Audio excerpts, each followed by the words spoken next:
सब्जी आलू और गोभी की। गोभी को फ्राई कर लिया हूँ।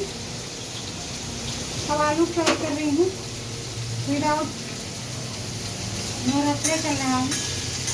और आलू बड़े बड़े आए थे तो मैं कल चेंज करके लाई हूँ, छोटे आलू लेके आई हूँ, क्योंकि बड़े वाले आलू मुझे समझ में नहीं आते, वो बेकार निकल जाते। जब उनको काटो तो वो एकदम मतलब अंदर से उसमें पानी जैसा रहता है और ख़राब रहते हैं।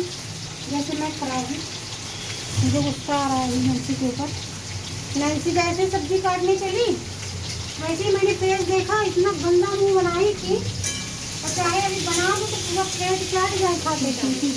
उसके बाद आके फिर हमसे चिल्ला रही है।